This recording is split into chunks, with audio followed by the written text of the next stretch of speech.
Okay.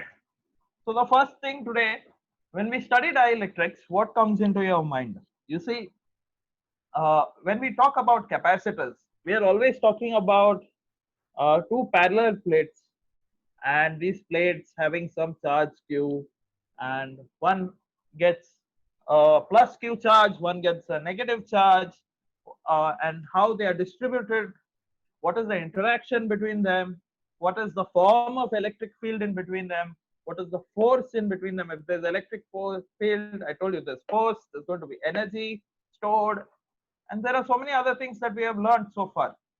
But the question is, what if we want to increase the capacitance, okay, or decrease the capacitance? Let's try to think in that terms. And we have also talked about relative permittivity, as in during one of my demo lectures, I had tried to explain that relative permittivity is uh, just a factor of absorption of electric field or force in an environment. Okay, so if there is going to be some force between these two, okay, it does matter. The environment between that does matter. Whether this environment is going to allow the force to take place, whether it's going to be a force friendly environment, whether it's going to be a force repulsive environment, it will, if it does not allow the force to take place. All these factors are covered in dielectrics. So first we understand what dielectrics is, what dielectric materials are made up of, and then we'll do certain derivations based on that, which will clear many of the concepts. First thing you need to know is that a dielectric is a non-conducting material. What is it? A non-conducting material.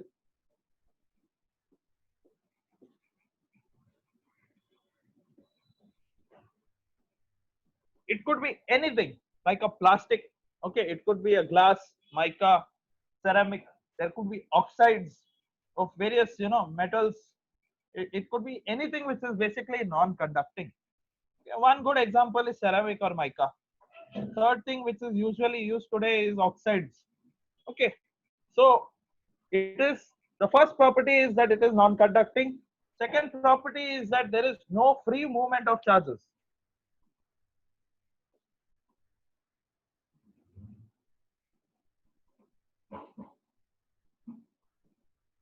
No free movement of charges. That means any material which does not have uh, a lot of electrons to actually conduct. Okay, so if there is no free movement of charges, of course it's going to be non-conducting material.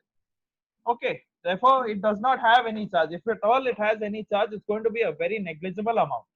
It is going to be a very negligible amount. Okay, so dielectrics are made up of two things. Okay, two materials basically, and these two materials have two basic properties. They are made up of, one is polar molecules. I won't be going too deep into chemistry, but it's not chemistry at all. Just explaining polar molecules, and other one is non-polar molecules. It's very nicely explained in NCERT. And read it. Polar molecules and non-polar molecules, basically materials made of to basically be used as a dielectric in between any capacitor or anything, is made up of either polar or non-polar molecules. But what do we mean by polar or non-polar molecules? You see, polar, as soon as we say polar, what comes to your mind? It is going to have some positive charge and it is going to have some negative charge. So we can think of a molecule, say suppose it's having some plus over here, some negative charge over here, and this is going to be, say, this is going to be some polar molecule. So if I say this negative charge belongs to a certain elementary part and a positive charge like this, so you can see that these are polar. They're having some distance d in between them. I hope you all have see dipole concepts and all. Go get, when you get into depth of this, you will understand what dipole also is. But that is not right now the main focus of attention. Okay, so these are polar molecules. Second thing, what is a non-polar molecule? Non-polar molecule will have this positive and negative right at the center. Okay, it's going to have the main point, the the charge, the charges will be at the center itself. So positive and negative together basically getting neutralized. That is why we call them non-polar molecules. So a negative and a positive right at the center. But what happens to these polar or non-polar molecules? What is the behavior of these polar or non-polar molecules if we apply a certain amount of electric field across them? What is going to happen? That is one question. So if I take a polar example, polar molecule, if I am taking a polar molecule and I'm saying that there is some electric field like this,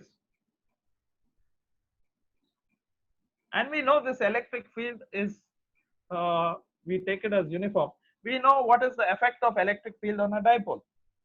Okay, if I am telling you that there is a polar molecule, negative and positive, in what direction is going to be this? Will it be, if I put a polar molecule, will it be positive negative or negative positive? What will it be? What will it be? Negative positive. Of course, because why? There is going to be some electric field is basically caused because of what? Some positive charges here, some negative charges over here. So this polar molecule is going to get affected in such a way, it is going to, the negative charge will be over here, the positive charge over here. This becomes your polar molecule. This becomes your polar molecule. So on an application of electric field, your polar molecule is going to have some certain amount, some certain direction. It is going to have some certain direction here. Okay. Now let's look at what happens to a non-polar molecule. If I take, look here, if I take a molecule which is non-polar in nature, that means its positive and negative centers coincide. If I apply an electric field, they are going to split. Okay, the electric field will apply a force on the non-polar molecule. Okay, the negative charges will demand for the positive charge to be on this side. The positive charges over here will demand for the negative side of the non-polar molecule to come this side. And so finally, this non-polar molecule turns out to have its centers split in this form itself. So it doesn't matter if your dielectric material is made up of polar and non-polar molecules. That is surface level information, of course. There should be some amount of difference. But the character of your non-polar or polar molecules is basically almost the same on surface level. So your positive charge attracting to negative, negative charge attracting to positive. As soon as you remove the electric field, the non-polar molecule gets back to its own shape. That is, both the positive and negative charges coincide at their centers. Okay. So first thing you need to know is that a dielectric medium, say suppose I say this is a dielectric medium, can be made up of both polar and non-polar molecules. On application of electric field, on surface level information, you won't be able to distinguish between them. So let me say that if there is no electric field right now, this is a polar molecule, there's no electric field. I say there's going to be positive here, negative polar molecule here, positive here, negative polar molecule here. Can you see that they are not going to be aligned? They are going to be in different directions. Both positive and negative are going to be in different directions. So first thing is, in a dielectric material, when there is no electric field, the first thing you need to know is that they are randomly oriented. They are randomly oriented. Second thing, as soon as temperature increases, of course, there's going to be some thermal amount of movement, thermal movement. Okay, it's also called agitation. But as soon as you're going to heat up, okay, there is going to be movement of the molecules within them. That's what you have learned so far. Okay. Third thing is total dipole moment is going to be what? Total dipole moment is going to be what? If you see, there's no electric field. They're all in different directions. It's going to be what? 0. Okay. Total dipole moment. Your dipole moments are basically cancelling off each other. Okay. So they are going to be 0. And if you take any small amount of, let's say, any small amount of area within this dielectric and you try to find out the net charge, the net charge within this small volume is also going to be 0. The net charge will also be 0. Is that clear? Yes, sir. Yes, sir. Okay. Net charge is going to be equal to 0. Why is that going to be 0? Because you can see positive, negative, positive, negative, positive, negative. They're all going to basically cancel off each other. Now, what happens when electric field is applied? See, this seems all simple, but then these help you to understand concepts. So that's why I'm explaining. Otherwise, I can go direct to the derivation. See, look here.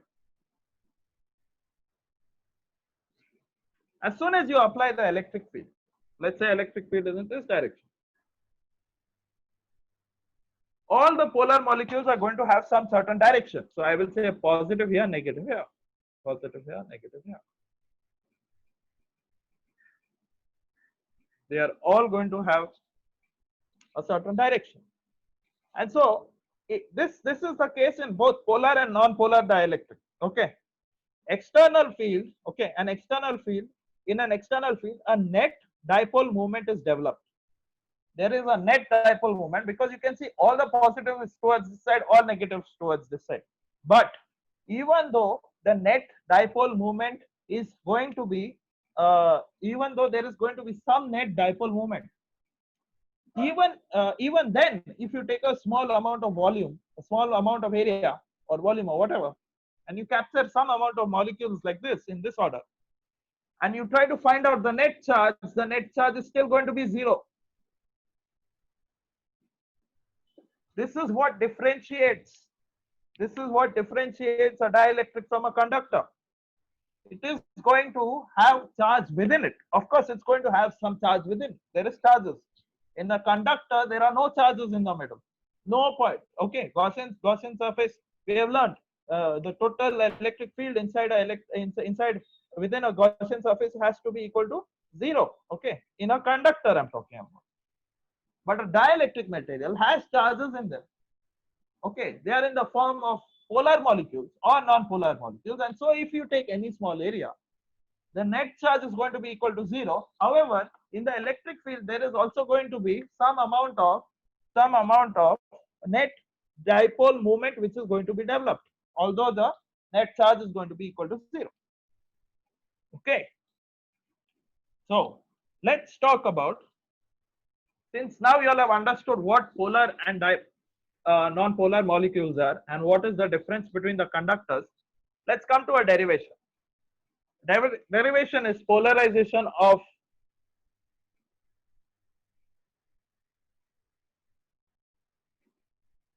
polarization vector. What do you mean by polarization vector? It's the same concept, dipole moment. Okay. So before we understand this, let's draw a diagram. That is, there is a dielectric and there is going to be some electric field. I'm drawing it with green color, electric field, yeah. Of course, when you put electric field, what is going to happen? All the dipole moments are going to align themselves like this. And we now know that the net charge within them is going to be equal to 0. However, there is charge inside them, but net charge is 0. Total net charge, the effect of it. But there is going to be some dipole moment. Why? Because dipoles are all facing towards, all positive is facing towards the right, negative towards the left. Why? Because the electric field is in a certain direction. So all positive charges are going to be appearing on the surface.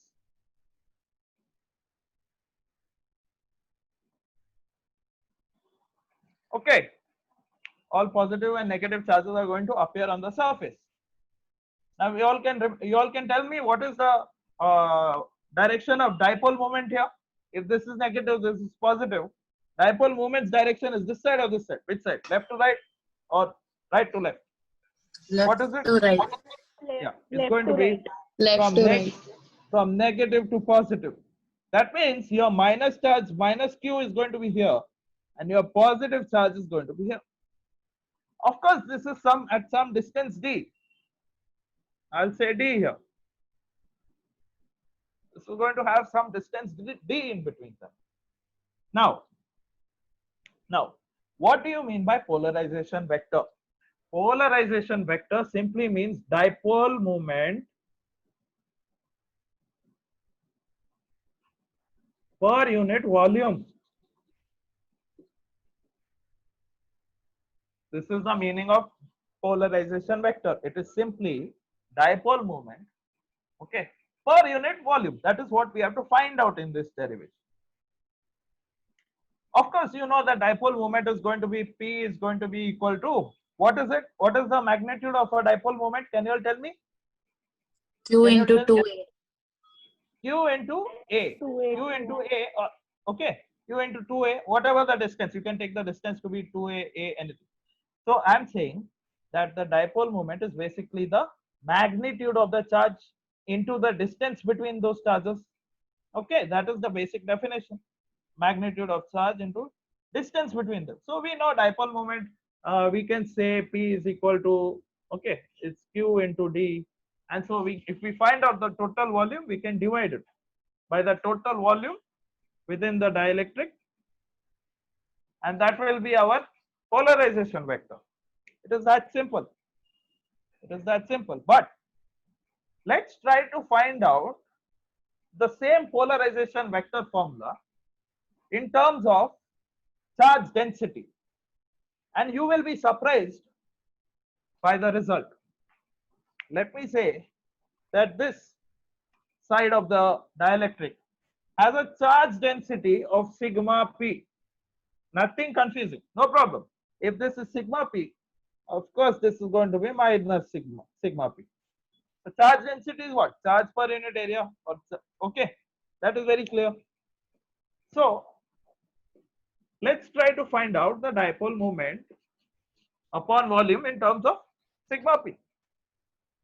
We know that sigma is what? Charge is what? Sigma surface charge density is equal to charge per unit area.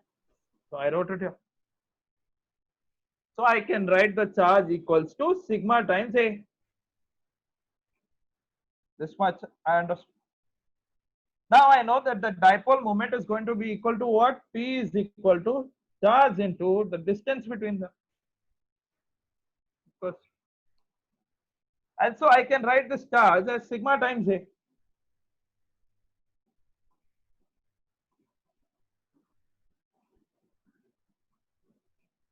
This is basic substitution. Sigma P times sigma P I will write because I have taken charge density to be sigma P. So I have written it sigma P into A into D. So this is the dipole moment basically in terms of what? This is the dipole moment in terms of charge density. At least you have got dipole moment in terms of charge density. Now we all know what we have to find out. Polarization vector. Polarization vector is if you divide this dipole moment upon volume. So can you all tell me what is going to be the volume of this dielectric? I found out just now that P is equal to what? I found out P is equal to sigma times P, sorry, sigma P A into D. This is my dipole moment in terms of surface charge density. But now look here, if suppose this has an area, this entire dielectric has an area, suppose A. It has an area A. And I want to find out the volume of this. I want to find out the volume of this. What will it be? Of course, Sir, into A D. into D. yes, but for those who think that that is the area, see, look here. This is a, think of it as a cuboid. Area is this side. Area, for those who, this is the area.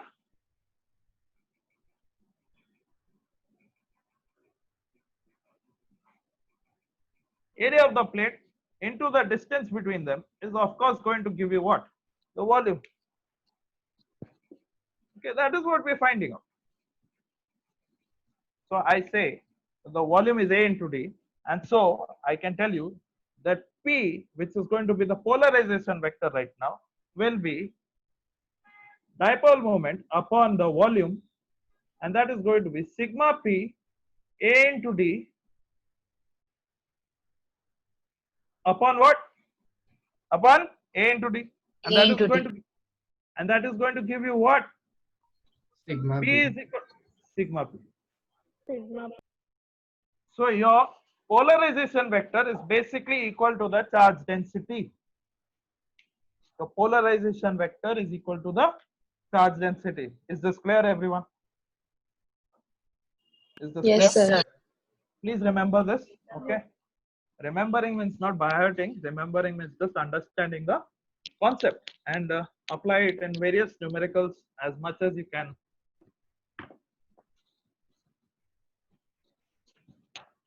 Okay. Let's now try to understand. Of course, I've written dielectric. I won't write it again. Let me draw that again. No waste of time. I'll be doing it quick. And let me tell you that there is an electric field. Again, by now it should become by heart for you. That if this is the electric field, the dipole moments are going to be basically like this in nature. They're all aligned. Positive charges are going to apply, come on the surface, develop on the surface. Negative over here. Dipole moment is from negative to positive. All these things are there. But in case of a conductor, when I said that the electric field is like this, what was the electric field inside? What was the electric field inside a conductor? No answers. Electric Zero. field inside zero. But is it going to be zero here? No. Why? Because why? Because it is a dielectric. No. Of course, it's a dielectric. But why? Because it has some charge in it. It is not like a conductor not having any charge in it. Okay. So, if there is going to be charge within a dielectric, there has to be some amount of electric field produced within it itself. If I am saying that this green color electric field which I have drawn here on top is developed due to some positive charge at some level and negative charge at some level, and it is developing a positive charge and a negative charge on the dielectric itself, there is going to be an electric field from the positive to negative inside also. And this is opposite to the electric field, external electric field. Can you all see it? This is going to be opposite to the external electric field, and this is called electric field created due to induction. This is what induction means. Basically, redistributing charges without touching any object, any charged object or something. You just applied an electric field across a dielectric, polar molecules automatically started to align themselves. Positive charges here, negative charges here, and of course there's going to be an electric field within that dipole, within that dielectric, and this is called E induced, electric field induced. So I will write here like this, E induced. Okay. So if I know that there is an electric field externally like this, and there is going to be a E induced electric due to induction from positive negative in the opposite direction of the electric field, there has to be what? There has to be, basically, if we try to find out the net electric field, what will it be? The net electric field will be basically external field. Let's say it is E naught minus E induced. There is going to be some amount of net electric field, and this is not going to be equal to zero. In the conductor, the electric field which was produced on the conductor, okay, of course, had a net charge equal to zero. The net charge within the conductor is zero. But here in the dielectric, the net charge is not going to be equal to zero. Okay, this was all experimentally found out. So if I redraw this like a free body diagram, basically if I just draw the electric fields and all outside, and I'm saying that electric field is in this direction, and I was saying that E induced is going to be in this direction,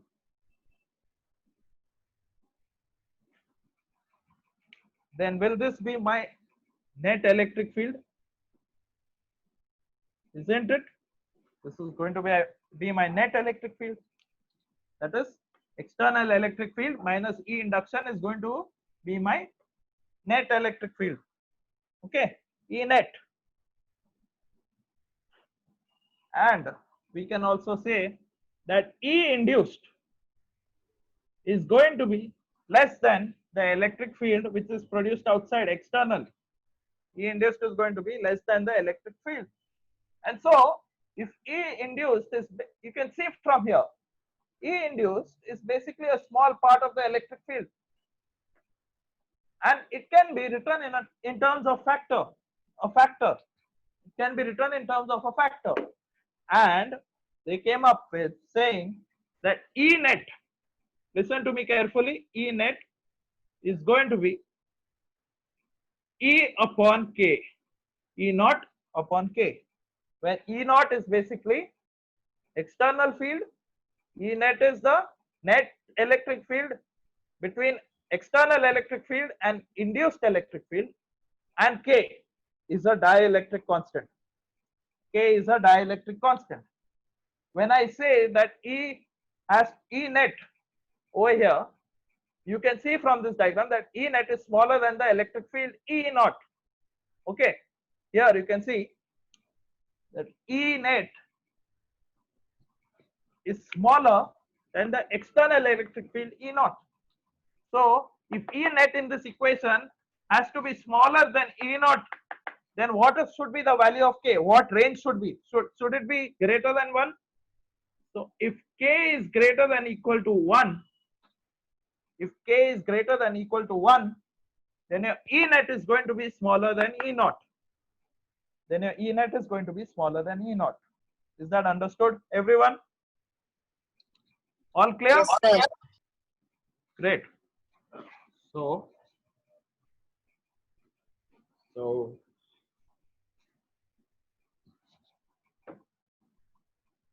your dielectric constant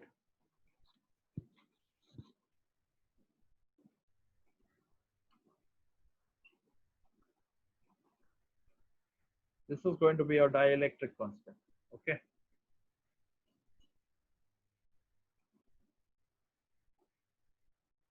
And of course, dielectric constant is going to vary from one medium to another medium.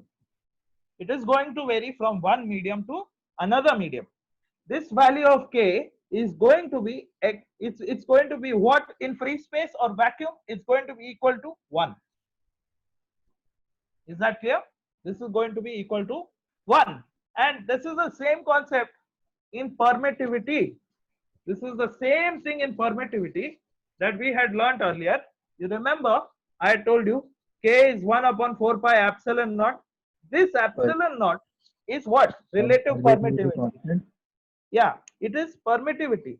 And so this permittivity epsilon naught is also going to be equal to, okay, epsilon means, see, epsilon naught means permittivity in free space. Epsilon means permittivity in some any other medium. And it, Yes, and by that derivation, we can simply say that this epsilon is going to be equal to K times epsilon naught. It's going to be equal to K times epsilon naught. Okay, where epsilon naught is the permittivity of free space and epsilon is basically permittivity of any medium. E is equal to E naught upon K, where E naught is the electric field externally and electric field here is any in any other part of the medium. Okay, K is the dielectric constant. Fine.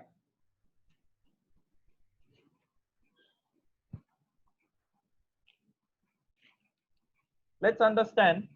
Okay, what is the time now? We've got 5 minutes left. We've got 5 minutes left, and I'll try to complete one thing. Parallel plate capacitor with dielectric.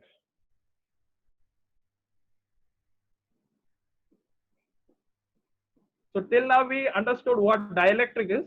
Now let's put the dielectric within a capacitor and see the effects of it on the capacitor. What is going to happen when you put a dielectric in the capacitor? So of course I'm going to draw a capacitor here.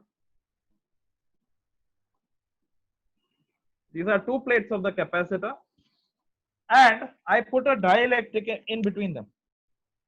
I just put a dielectric in between them. Now, the first thing I told you in the general method was to first take the capacitor, apply it to a battery. The battery is going to supply some amount of charge. Let's say it's going to be plus Q over here, and it's going to be minus Q over here. Plus Q will have uniformly distributed positive charges on this plate and negative charges on this plate. Because of that, okay, also considering the fact that there is an external electric field outside, like this, external electric field outside. External electric field will cause the dielectric as well to have a positive charge here and negative charge over here. So let me say that the net, okay, as I showed you earlier, if E naught is in this direction, E induced was in this direction, then E net is going to be in which direction?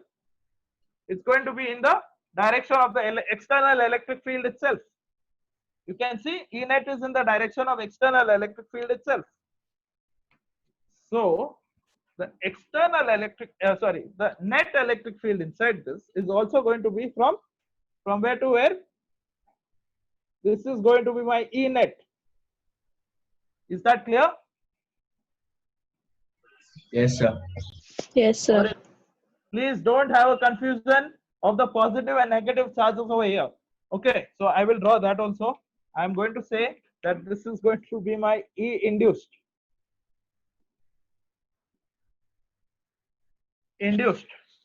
But right now I am considering E net. E net is from here. E net. And so right now you remember the electric field intensity at a point in between the two parallel plates. Do you all remember? What is it going to be? That is what will be the magnitude of electric field within the capacitor? Can you all tell me? Okay, what is going to be the, I'm not talking about this magnetic field, I'm talking about the external magnetic field within this. Of course, I have written it on top. It is all across it.